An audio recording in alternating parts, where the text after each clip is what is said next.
இன்றைக்கான மார்க்கெட்டில் Nifty, bank Nifty, Sensex எல்லாமே நல்ல ஒரு டவுன் ட்ரெண்டில் வந்து கீழே வந்திருக்காங்க. இது நம்ம எதிர்பார்த்த மாதிரி தான் நடந்திருக்கு. சில நாட்கள் பங்குச்சந்தை கீழே போகிறதுக்கான வாய்ப்பு இருக்குது. இப்போ பங்குச்சந்தை டவுன் ட்ரெண்டில் தான் இருக்குது. அதை பற்றி தெளிவாக நம்ம பேசியிருந்தோம். அதுக்கேற்ற மாதிரியே பங்குச்சந்தை டவுனில் தான் வந்திருக்காங்க. நிஃப்டி ஒரு 87 பாயிண்ட் டவுன் வந்திருக்கு. சென்செக்ஸ் ஒரு 148 பாயிண்ட் டவுன் வந்திருக்கு. பேங்க் நிஃப்டி ஒரு 272 பாயிண்ட் டவுன் வந்திருக்கு. அதே மாதிரி நேற்று நம்ம முக்கியமான ப்ரீவியஸ்லாம் வரைஞ்சி கொடுத்துருந்தோம் இல்லையா, அந்த பாயிண்டை மார்க்கெட்டு பிரேக் அவுட் இங்கே கீழே பண்ணாங்க. பண்ணிவிட்டு ஒரு ஃபேக் பிரேக் அவுட் பண்ணிவிட்டு மேலே போயிட்டாங்க. ஆனால் டக்குன்னு கீழே வந்ததுனால நான் வேகமாக என்ட்ரி கொடுக்கல. பங்குச்சந்தை என்ன ட்ரெண்டில் இன்றைக்கி போகுது அப்படிங்கிறத பார்க்கலான்னு சொல்லி வெயிட் பண்ணேன். அதுக்கப்புறம் ஃபுல்லாகவே சைடுவேஸில் போயிட்டாங்க. எனக்கு ட்ரேடு கிடைக்கல. ஆப்ஷன் செல்லிங்கை ட்ரேடு கிடச்சிச்சு. ஏன்னா ஆப்ஷன் செல்லிங்கை பொறுத்த வரைக்கும் ஒரு டைம் சூஸ் பண்ணி நம்ம என்ட்ரி கொடுக்க போகிறோம். Theta, delta, gamma, India VIX இதெல்லாம் பார்த்துட்டு ஓகேவாக இருந்துச்சுன்னா அந்த ஸ்ட்ரைக் ப்ரைஸ் வாங்க போகிறோம். அந்த மாதிரி வாங்க முடிஞ்சு பிரச்சனை கிடையாது. சைடுவேஸில் போச்சு அப்படின்னா ஆப்ஷன் செல்லிங்கில் ப்ராஃபிட் தான் கிடைக்கும். அதுவே ஆப்ஷன் பையிங்கில் பார்த்தீங்கன்னா என்ட்ரி கிடைக்காது. இன்றைக்கி என்ட்ரி கிடைக்கல. சரிங்களா? ஓகேங்க. இன்னொரு முக்கியமான விஷயம், நிறைய ஸ்டாக்கில் நான் பணம் போட்டிருந்தேன். இன்றைக்கி மேக்ஸிமம் ஸ்டாக்ஸ் கீழே தாங்க வந்துச்சு, மேலே போகலை.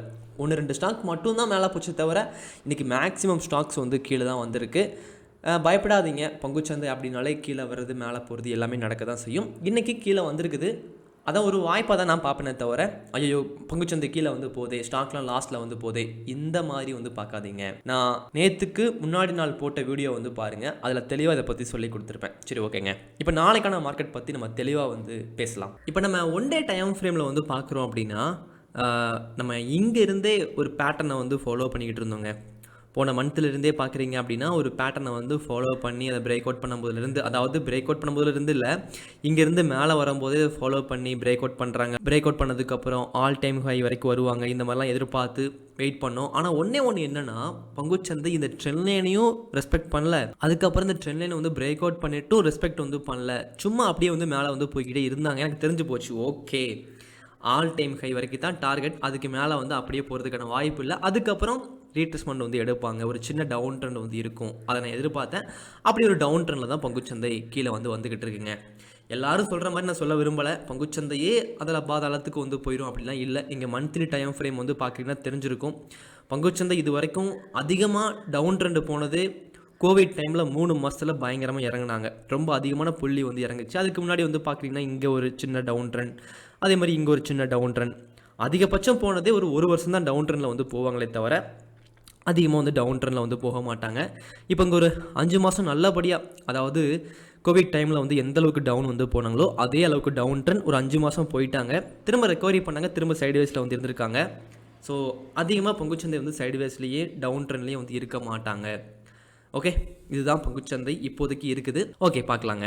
இப்போ நம்ம ஒன் டேயில் பார்க்குறோம் அப்படின்னா பிரேக் அவுட் பண்ணிவிட்டு மேலே போயிட்டு ஆல் டைம் ஹை வரைக்கும் போயிட்டு திரும்பியும் கீழே வந்திருக்காங்க. அதே மாதிரி நான் பிகினர்ஸ்க்கு ஒன்று மட்டும் சொல்லிக்கிறேன், ஆப்ஷன் ட்ரேடிங் தான் எனக்கு வழி, ஒரே வழி அப்படின்னு நினைக்க வேணாம். ஆப்ஷன் பையிங்கும் பண்ணுங்கள், செல்லிங்கும் பண்ணுங்கள், ஸ்விங் ட்ரேடிங்கும் பண்ணுங்கள், இன்வெஸ்டிங்கும் பண்ணுங்கள். இங்கே நம்ம பணம் சம்பாதிக்க வந்திருக்குமே தவிர திறமையை காட்ட வரல, பிடிச்சதை பண்ண வரல. பணம் சம்பாதிக்க வந்திருக்கோம், அதுக்கு நிறையா வழிகள் இருக்குது, அதை நம்ம பார்க்கணும். சரிங்களா? நான் 5 இயர்ஸ்க்கு முன்னாடி வரும்போது எனக்கு இப்படி வழிகாட்டுறதுக்கு யாருமே இல்லை. நான் இன்றைக்கி உங்களுக்கு இருக்கேன். ஸோ என்னை பயன்படுத்திக்கோங்க. சரிங்களா? ஓகே, இப்போ நம்ம ஒன் டேயில் பார்த்தாச்சு. இந்த பேட்டர்னை பிரேக் அவுட் பண்ணிட்டு எல்லாமே ஓகே. இப்போ நம்ம ஒன் டேயில் ப்ரீவியஸ் லோ பார்க்குறோம் அப்படின்னா, முக்கியமான ப்ரீவியஸ் லோ அப்படின்னா 25,040ங்க. ஏன் இந்த பாயிண்ட்டை நம்ம வரைஞ்சிக்கணும் அப்படின்னா, ரீட்ரெஸ்மெண்ட் எடுக்கிறாங்க அப்படின்னா இது வரைக்கும் வரலாம், அதை தாண்டிச்சுன்னா இது வரைக்கும் கூட வரலாம். அப்போது அப் ட்ரெண்டு தான். ஆனால் இதை பிரேக் அவுட் பண்ணுறாங்கன்னா ஓகே ட்ரெண்டு திரும்புகிற மாதிரி தெரியுது அப்படிங்கிறது கன்ஃபார்ம் பண்ணிக்க முடியும். அதுவும் ஒரு சின்ன கம்மி டைம் ஃப்ரேமில் தான். நீங்கள் ஒன் டேயில் பங்குச்சந்தையே இனிமேல் டவுன் ட்ரெண்டு தான் போகணும் அப்படின்னா அதுக்கு நீங்கள் எந்த பாயிண்ட் எடுத்துக்கணும் தெரியுமா? இந்த ஒரு ப்ரீவியஸில் இருக்கு இல்லையா, 24,600, அதை பிரேக் அவுட் பண்ணால் மட்டும்தான் பங்குச்சந்தை ஸ்ட்ராங்காக திரும்பி இருக்குது. ஏன்னா உங்களுக்கு தெரியும் இல்லையா, அப் ட்ரெண்டில் பங்குச்சந்தை போகுது அப்படின்னா இந்த மாதிரி இருக்கும். இந்த ப்ரீவியஸ் கையை விட அடுத்த ப்ரீவியஸ் கை பெருசாக தான் இருக்கும். இப்போ நீங்கள் இந்த ட்ரெண்டே பார்த்தா கூட இதை விட இது பெருசாக இருக்கும், இதை விட இது பெருசாக இருக்கும். எப்போ இந்த ஒரு ப்ரீவியஸ் கையை விட அடுத்த ப்ரீவியஸ் கை கம்மியாக வைக்கிறாங்களோ, இப்போ கீழே வந்துட்டு இப்படி போயிட்டு இப்படி வந்துட்டாங்க அப்படின்னா ட்ரெண்டு திரும்பிடுச்சு. ஏன்னா இந்த ஒரு ப்ரீவியஸ் கையை விட இந்த ஒரு ப்ரீவியஸ் கை கம்மியாக இருக்குது அப்படிங்கிற ட்ரெண்டு வந்து திரும்பிடும். அப்படி நடக்குதா அப்படிங்கிறது செக் பண்ணி வந்து நம்ம பார்க்கலாம். சரிங்களா? ஓகே. இப்போ ஒன் டேயில் வந்து டவுன் ட்ரெண்டில் தான் இருக்கிறாங்க. அதிக நாட்களில் லாங் டைம் ஃப்ரேமில் பார்க்கும்போது அப் ட்ரெண்டில் தான் இருக்கிறாங்க. சரிங்களா? ஓகே. இப்போ நம்ம 1 ஹவருக்கு போயிடலாம். நாளைக்கு தான் இந்த வாரத்தோட கடைசி நாளுங்க. கடைசி நாள் அப்படிங்கிறதுனால, வெள்ளிக்கிழமை அப்படிங்கிறதுனால அதிகமான ட்ரேட்லாம் வந்து பண்ணாதீங்க.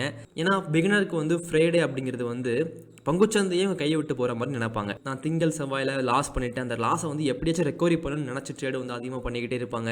ஃப்ரைடே வரும்போது அந்த நாளில் அதிகமான ஓவர் ட்ரேடிங் வந்து இதனாலேயே வந்து பண்ணிடுவாங்க. லாஸ் வந்து ரெக்கவரி பண்ணணும் அப்படின்னு நினச்ச ட்ரேடு வந்து பண்ணிடுவாங்க. ஏன்னா 2 நாள் ட்ரேடு வந்து பண்ணாமல் இருக்க முடியாது அவங்களால. ஸோ நான் மறுபடியும் சொல்லிக்கிறேன், பங்குச்சந்தைக்கு நம்ம பணம் சம்பாதிக்க மட்டும்தான் வந்திருக்கோம், ட்ரேடு பண்ணுறதுக்காக வரல. ஓகேங்க. இப்போ நம்ம 1 ஹவரில் வந்து பார்க்குறோம் அப்படின்னா இந்த ப்ரீவியஸ் லோலாம் நேற்று வரைஞ்சிருந்தோம். அதுக்கிட்ட தான் வந்து மார்க்கெட் வந்து இருக்கிறாங்க. 1 ஹவரில் இப்போதைக்கு இதுதாங்க முக்கியமான ப்ரீவியஸில் இது தாண்டி எதுவுமே இல்லை. அந்த பாயிண்ட்டை வந்து ஆல்ரெடி 1 ஹவரில் மார்க்கெட் வந்து பிரேக் அவுட் வந்து பண்ணிட்டாங்க. நாளைக்கு ஒரு 1 ஹவர் மட்டும் வெயிட் பண்ணி இதை கண்டினியூ பண்ணுறாங்களா பிரேக் அவுட்டை, இல்லை அடுத்த கடையில் உள்ளே வந்து வந்துருச்சா அதை நம்ம பார்க்கணும். உள்ளே வந்துச்சுன்னா இது மார்னிங் ஷேராக மாறிடும், இல்லை கீழே போகிறாங்கன்னா அது நல்ல ஒரு டவுன் ட்ரெண்டாக இருக்கும். இதையும் நோட் பண்ணிக்கோங்க 1 ஹவரில். சரிங்களா? அப்படியே மேலே வந்து வராங்கன்னா அடுத்த ப்ரீவியஸ் கை வந்து 25,610. ஓகே. 5 மினிட்டில் நம்ம பார்க்குறோம் அப்படின்னா 5 மினிட்டில் முக்கியமான பாயிண்ட் ஆல்ரெடி பிரேக் அவுட் வந்து பண்ணிட்டாங்க. பட் இருந்தாலும் 5 மினிட்டில் கொஞ்சம் வாய்ப்பு இருக்கும் ட்ரேடு வந்து பண்ணுறதுக்கு, அடுத்தடுத்து ட்ரேடு வந்து பண்ணுறதுக்கு. அப்படி நம்ம பார்க்கும்போது அடுத்த ப்ரீவியஸ் லோ ஓகே 25,490 அந்த பாயிண்ட் கிட்டே இருக்கிறாங்க. கொஞ்சம் கீழே மேலே ஓப்பன் பண்ணி பிரேக் அவுட் வந்து பண்ணால் கூட என்ட்ரி கொடுக்கக்கூடாதுங்க.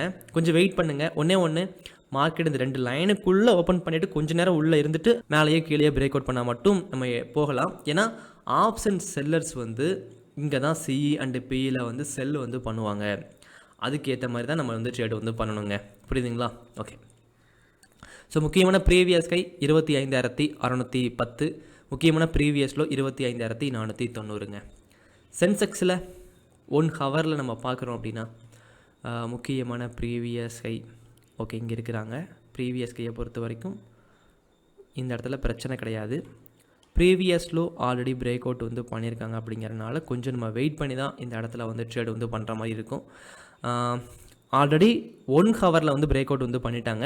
பட் 5 மினிட்டில் வந்து நம்ம இன்னும் கொஞ்சம் எடுத்துக்க முடியும். சரிங்களா? ஸோ 1 ஹவரில் முக்கியமான ப்ரீவியஸ் லோ 83,270, முக்கியமான ப்ரீவியஸ் கை 83,660ங்க. அப்படியே 5 மினிட்டில் நம்ம பார்க்குறோம் அப்படின்னா 5 மினிட் தான் ரொம்ப ரொம்ப முக்கியங்க இன்ட்ராடே ட்ரேடிங் வந்து பண்ணுறவங்களுக்கு. 83,660 முக்கியமான ப்ரீவியஸ் ஹை, 83,270 ஒரு முக்கியமான ப்ரீவியஸ் லோ 5 மினிட்டில். காலையில் மார்க்கெட் பார்க்குறீங்க, முதல்ல பண்ண வேண்டியது உள்ளே போனதும் என்ட்ரி கொடுத்துடாம என்ன ட்ரெண்ட் இன்றைக்கி, அப் ட்ரெண்டா டவுன் ட்ரெண்டா சைடுவேஸா, அதை முதல்ல கன்ஃபார்ம் பண்ணணும். அது கன்ஃபார்ம் பண்ணதுக்கப்புறம் ட்ரெண்டை வந்து கொஞ்சம் ஃப்ரெண்டாக பார்த்து ட்ரெண்டுக்கு ஏற்ற மாதிரி ட்ரேடு வந்து பண்ணணும். ஒரு நாளைக்கு ஒரு ட்ரேடு, ஸ்டாப் லாஸ், டார்கெட் நீட்டாக இப்படி பண்ணாலே போதுங்க. அடுத்து பேங்க் நிஃப்டி வந்து பார்க்குறீங்க அப்படின்னா பேங்க் நிஃப்டி ஓகே, அது ஒரு பெரிய பிரேக் அவுட் இந்த இடத்துல வந்து நடந்திருக்கு. ட்ரையாங்கல் பேட்டர்ன் நம்ம ஆல்ரெடி வந்து வரைஞ்சி கொடுத்தது தான், அதை வந்து பிரேக் அவுட் வந்து ஆல்ரெடி வந்து பண்ணிட்டாங்க இன்றைக்கி. இப்போது ப்ரீவியஸ் லோ வந்து நம்ம பார்க்குறோம் அப்படின்னா 1 ஹவரில் அந்த ட்ரெண்ட் லைனுக்கு கீழே நம்ம வந்து வரைகிற மாதிரி இருக்கும். 57,500 ஒரு முக்கியமான ப்ரீவியஸ் லோ 1 ஹவரில். ப்ரீவியஸ் ஹை வந்து நம்ம பார்க்குறோம் அப்படின்னா 57,750ங்க. 5 மினிட்டில் நம்ம பார்க்குறோம் அப்படின்னா 5 மினிட்டில் கொஞ்சம் இந்த இடத்துல மாறுமே தவிர பெரிய மாற்றம் எதுவுமே கிடையாது. 57,760 ஒரு முக்கியமான ப்ரீவியஸ் ஹை, 57,500 ஒரு முக்கியமான ப்ரீவியஸ் லோ. சரிங்களா? அதே மாதிரி பங்குச்சந்தையை நிறைய கற்றுக்க ஆசைப்பட்றீங்க அப்படின்னா நான் ப்ளேலிஸ்ட்டில் வந்து நிறைய சொல்லி கொடுத்துருக்கேன். பங்குச்சந்தையை பற்றி ஃப்ரீ கோர்ஸ்னு சொல்லி ஒரு ப்ளேலிஸ்ட் வந்து வச்சுருக்கேன். நான் கோர்ஸ் இந்த மாதிரிலாம் எடுக்கிறது கிடையாதுங்க.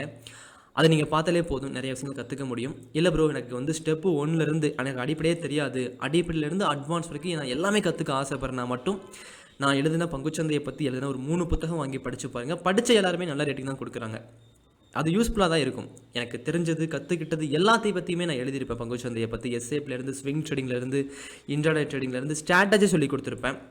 ஸோ டைம் இருந்தால் புத்தகங்களும் வாங்கி படித்து பாருங்கள். முக்கியமாக நிறைய வீடியோஸ் வந்து பாருங்கள், யூடியூப்லேயே நிறைய வீடியோஸ் வந்து கொட்டி கிடக்குது. சரிங்களா? ஓகேங்க, நாளைக்கான வீடியோவில் வந்து பார்க்கலாம். தேங்க்யூ.